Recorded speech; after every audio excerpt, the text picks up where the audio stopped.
Good morning, and thank you for joining me today for today's Bible reading portion. Today we're going to be reading in the Torah, Exodus chapter 8, verses 11 through 22, in the prophets, 1 Kings chapter 7, in the writings, Psalms chapter 106, and in the apostles, Luke chapter 20, verses 1 through 26, beginning in Exodus chapter 8, verse 11. And the frogs shall depart from thee, and from thy houses, and from thy servants, and from thy people. They shall remain in the river only. And Moses and Aaron went out from Pharaoh, and Moses cried unto the Lord because of the frogs which he had brought against Pharaoh. And the Lord did according to the word of Moses. And the frogs died out of the houses, out of the villages, and out of the fields. And they gathered them together upon heaps, and the land stank. But when Pharaoh saw that there was respite, he hardened his heart, and hearkened not unto them, as the Lord had said. And the Lord said unto Moses, Say unto Aaron, Stretch out thy rod, and smite the dust of the land, that it may become lice throughout all the land of Egypt. And they did so, for Aaron stretched out his hand with his rod, and smote the dust of the earth, and it became lice in man and in beast, and the dust of the land became lice throughout all the land of Egypt. And the magicians did so with their enchantments to bring forth lice, but they could not. So there were lice upon man and upon beast. Then the magicians said unto Pharaoh, This is the finger of God. And Pharaoh's heart was hardened, and he hearkened not unto them, as the Lord had said. And the Lord said unto Moses, Rise up early in the morning, and stand before Pharaoh. Lo, he cometh forth to the water, and say unto him, Thus saith the Lord, Let my people go. Else if thou wilt not let my people go, behold, I will send swarms of flies upon thee, and upon thy servants, and upon thy people, and into thy houses, and the houses of the Egyptians shall be full of swarms of flies, and also the ground whereon they are. And I will sever in that day the land of Goshen, in which my people dwell, that no swarms of flies shall be there, to the end thou mayest know that I am the Lord in the midst of the earth. 1 Kings chapter 7. But Solomon was building his own house 13 years, and he finished all his house. He built also the house of the forest of Lebanon. The length thereof was 100 cubits, and the breadth thereof 50 cubits, and the height thereof 30 cubits, upon 4 rows of cedar pillars, with cedar beams upon the pillars. And it was covered with cedar above upon the beams, that lay on 45 pillars, 15 in a row. And there were windows in 3 rows, and light was against light in 3 ranks. And all the doors and posts were square, with the windows, and the light was against light in 3 ranks. And he made a porch of pillars. The length thereof was 50 cubits, and the breadth thereof 30 cubits. And the porch was before them. And the other pillars and the thick beam were before them. Then he made a porch for the throne where he might judge, even the porch of judgment, and it was covered with cedar from one side of the floor to the other. And his house where he dwelt had another court within the porch, which was of the like work. Solomon made also an house for Pharaoh's daughter, whom he had taken to wife, like unto this porch. All these were of costly stones, according to the measure of hewed stones, sawed with saws, within and without, even from the foundation unto the coping, and so on the outside toward the great court. And the foundation was of costly stones, even great stones, stones of 10 cubits, and stones of 8 cubits. And above were costly stones after the measures of hewed stones and cedars. And the great court round about was with 3 rows of hewed stones, and a row of cedar beams, both for the inner court of the house of the Lord, and for the porch of the house. And King Solomon sent and fetched Hiram out of Tyre. He was a widow's son of the tribe of Naphtali, and his father was a man of Tyre, a worker in brass. and he was filled with wisdom and understanding and cunning to work all works in brass. And he came to King Solomon and wrought all his work. For he cast 2 pillars of brass, of 18 cubits high apiece, and a line of 12 cubits did pass either of them about. And he made 2 chapiters of molten brass to set upon the tops of the pillars. The height of the one chapiter was 5 cubits, and the height of the other chapiter was 5 cubits. And nets of checker work and wreaths of chain work for the chapiters were upon the top of the pillars, 7 for one chapiter, and 7 for the other chapiter. And he made the pillars in 2 rows round about upon the one network, to cover the chapiters that were upon the top, with pomegranates. And so did he for the other chapiter. And the chapiters that were upon the top of the pillars were of lily work in the porch, 4 cubits. And the chapiters upon the 2 pillars had pomegranates also above, over against the belly which was by the network, and the pomegranates were 200 in rows round about upon the other chapiter. And he set up the pillars in the porch of the temple, and he set up the right pillar, and called the name thereon Jachin. And he set up the left pillar, and called the name thereof Boaz. And upon the top of the pillars was lily work, so was the work of the pillars finished. And he made a molten sea, 10 cubits from the one brim to the other. It was round all about, and his height was 5 cubits, and a line of 30 cubits did compass it round about. And under the brim of it round about there were knops compassing it, 10 in a cubit, compassing the sea round about. The knops were cast in 2 rows when it was cast. It stood upon 12 oxen, 3 looking toward the north, and 3 looking toward the west, and 3 looking toward the south, and 3 looking toward the east. And the sea was set above upon them, and all their hinder parts were inward. And it was an handbreadth thick, and the brim thereof was wrought like the brim of a cup, with flowers of lilies. It contained 2,000 baths. And he made 10 bases of brass. 4 cubits was the length of one base, and 4 cubits the breadth thereof, and 3 cubits the height of it. And the work of the bases was on this manner. They had borders, and the borders were between the ledges. And on the borders that were between the ledges were lions, oxen, and cherubims. And upon the ledges there was a base above, and beneath the lions and oxen were certain additions made of thin work. And every base had 4 brazen wheels, and plates of brass, and the 4 corners thereof had undersettings. Under the laver were undersetters molten at the side of every addition. And the mouth of it within the chapiter was above, and above was a cubit. But the mouth thereof was round after the work of the base, 1.5 cubits. And also upon the mouth of it were gravings, that were borders, 4 square, not round. And under the borders were 4 wheels, and the axle trees of the wheels were joined to the base, and the height of a wheel was 1.5 cubits, a cubit. And the work of the wheels was like the work of a chariot wheel. Their axle trees, and their naves, and their felloes, and their spokes were all molten. And there were 4 undersetters to the 4 corners of one base, and the undersetters were of the very base itself. And in the top of the base there was a round compass of 1/2 cubit high, and on the top of the base the ledges thereof, and the borders thereof were of the same. For on the plates of the ledges thereof, and on the borders thereof, he graved cherubims, lions, and palm trees, according to the proportion of every one, and additions round about. After this manner he made the 10 bases. All of them had 1 casting, 1 measure, and 1 size.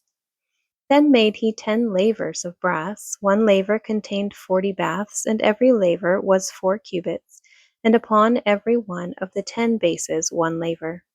And he put 5 bases on the right side of the house, and 5 on the left side of the house. And he set the sea on the right side of the house eastward over against the south. And Hiram made the lavers, and the shovels, and the basins. So Hiram made an end of doing all the work that he made King Solomon for the house of the Lord. The two pillars and the two bowls of the chapiters that were on the top of the two pillars, and the two networks to cover the two bowls of the chapiters which were upon the top of the pillars, and 400 pomegranates for the two networks, even 2 rows of pomegranates for one network, to cover the two bowls of the chapiters that were upon the pillars, and the 10 bases, and 10 lavers on the bases, and 1 sea, and 12 oxen under the sea, and the pots, and the shovels, and the basins, and all the vessels which Hiram made to King Solomon for the house of the Lord were of bright brass. In the plain of Jordan did the king cast them, in the clay ground between Succoth and Zarthan. And Solomon left all the vessels unweighed, because they were exceeding many, neither was the weight of the brass found out. And Solomon made all the vessels that pertained unto the house of the Lord, the altar of gold, and the table of gold, whereupon the shewbread was, and the candlesticks of pure gold, 5 on the right side, and 5 on the left, before the oracle, with the flowers, and the lamps, and the tongs of gold, and the bowls, and the snuffers, and the basins, and the spoons, and the censers of pure gold, and the hinges of gold, both for the doors of the inner house, the most holy place, and for the doors of the house, to wit, of the temple. So was ended all the work that King Solomon made for the house of the Lord. And Solomon brought in the things which David his father had dedicated, even the silver and the gold, and the vessels did he put among the treasures of the house of the Lord. Psalms 106. Praise ye the Lord. O give thanks unto the Lord, for he is good, for his mercy endureth forever. Who can utter the mighty acts of the Lord? Who can shew forth all his praise? Blessed are they that keep judgment, and he that doeth righteousness at all times. Remember me, O Lord, with the favor that thou bearest unto thy people. O visit me with thy salvation, that I may see the good of thy chosen, that I may rejoice in the gladness of thy nation, that I may glory with thine inheritance. We have sinned with our fathers, we have committed iniquity, we have done wickedly. Our fathers understood not thy wonders in Egypt. They remembered not the multitude of thy mercies, but provoked him at the sea, even at the Red Sea. Nevertheless, he saved them for his name's sake, that he might make his mighty power to be known. He rebuked the Red Sea also, and it was dried up. So he led them through the depths as through the wilderness. And he saved them from the hand of him that hated them, and redeemed them from the hand of the enemy. And the waters covered their enemies, there was not one of them left.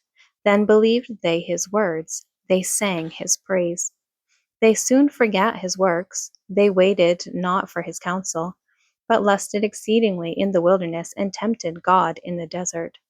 And he gave them their request, but sent leanness into their soul.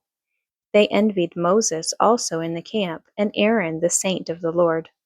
The earth opened and swallowed up Dathan, and covered the company of Abiram. And the fire was kindled in their company, the flame burned up the wicked. They made a calf in Horeb, and worshipped the molten image. Thus they changed their glory into the similitude of an ox that eateth grass. They forgat God their Saviour, which had done great things in Egypt, wondrous works in the land of Ham, and terrible things by the Red Sea. Therefore he said that he would destroy them, had not Moses his chosen stood before him in the breach, to turn away his wrath, lest he should destroy them. Yea, they displeased the pleasant land, they believed not his word, but murmured in their tents, and hearkened not unto the voice of the Lord. Therefore he lifted up his hand against them, to overthrow them in the wilderness, to overthrow their seed, also among the nations, and to scatter them in the lands. They joined themselves also unto Baal Peor, and ate the sacrifices of the dead. Thus they provoked him to anger with their inventions, and plague brake in upon them. Then stood up Phinehas, and executed judgment, and so the plague was stayed. And that was counted unto him for righteousness unto all generations forevermore. They angered him also at the waters of strife, so that it went ill with Moses for their sakes, because they provoked his spirit, so that he spake unadvisedly with his lips. They did not destroy the nations, concerning whom the Lord commanded them, but were mingled among the heathen, and learned their works. And they served their idols, which were a snare unto them. Yea, they sacrificed their sons and their daughters unto devils, and shed innocent blood, even the blood of their sons and of their daughters, whom they sacrificed unto the idols of Canaan, and the land was polluted with blood. Thus were they defiled with their own works, and went a whoring with their own inventions. Therefore was the wrath of the Lord kindled against his people, insomuch that he abhorred his own inheritance. And he gave them into the hand of the heathen, and they that hated them ruled over them. Their enemies also oppressed them, and they were brought into subjection under their hand. Many times did he deliver them, but they provoked him with their counsel, and were brought low with their iniquity. Nevertheless, he regarded their affliction when he heard their cry, and he remembered for them his covenant, and repented according to the multitude of his mercies. He made them also to be pitied of all those that carried them captives. Save us, O Lord our God, and gather us from among the heathen, to give thanks unto thy holy name, and to triumph in thy praise. Blessed be the Lord God of Israel from everlasting to everlasting, and let all the people say, Amen. Praise ye the Lord. Luke chapter 20. And it came to pass that on one of those days, as he taught the people in the temple, and preached the gospel, the chief priests and the scribes came upon him with the elders, and spake unto him, saying, Tell us, by what authority doest thou these things? Or who is he that gave thee this authority? And he answered and said unto them, I will also ask you one thing, and answer me. The baptism of John, was it from heaven or of men? And they reasoned with themselves, saying, If we shall say, From heaven, he will say, Why then believed ye him not? But if we say of men, all the people will stone us, for they be persuaded that John was a prophet. And they answered that they could not tell whence it was. And Jesus said unto them, Neither tell I you by what authority I do these things. Then began he to speak to the people this parable. A certain man planted a vineyard, and led it forth to husbandmen, and went into a far country for a long time. And at the season he sent a servant to the husbandmen, that they should give him of the fruit of the vineyard. But the husbandmen beat him, and sent him away empty. And he again sent another servant, and they beat him also, and entreated him shamefully, and sent him away empty. And again he sent a third, and they wounded him also, and cast him out. Then said the Lord of the vineyard, What shall I do? I will send my beloved Son. It may be that they will reverence him when they see him.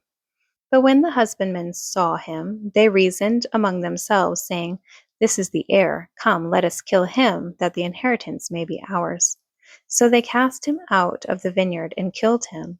What therefore shall the Lord of the vineyard do unto them? He shall come and destroy these husbandmen, and shall give the vineyard to others. And when they heard it, they said, God forbid. And he beheld them, and said, What is this then that is written? The stone which the builders rejected, the same is become the head of the corner. Whosoever shall fall upon that stone shall be broken, but on whomsoever it shall fall, it will grind him to powder. And the chief priests and the scribes the same hour sought to lay hands on him, and they feared the people, for they perceived that he had spoken this parable against them. And they watched him, and sent forth spies, which should feign themselves just men, that they might take hold of his words, and so they might deliver him unto the power and authority of the governor. And they asked him, saying, Master, we know that thou sayest and teachest rightly, neither acceptest thou the person of any, but teachest the way of God truly. Is it lawful for us to give tribute unto Caesar, or no? But he perceived their craftiness, and said unto them, Why tempt ye me? Shew me a penny. Whose image and superscription hath it? They answered and said, Caesar's. And he said unto them, Render therefore unto Caesar the things which be Caesar's, and unto God the things which be God's. And they could not take hold of his words before the people, and they marveled at his answer, and held their peace. Thank you for joining me today for today's Bible reading portion. I pray that God blesses it and blesses you.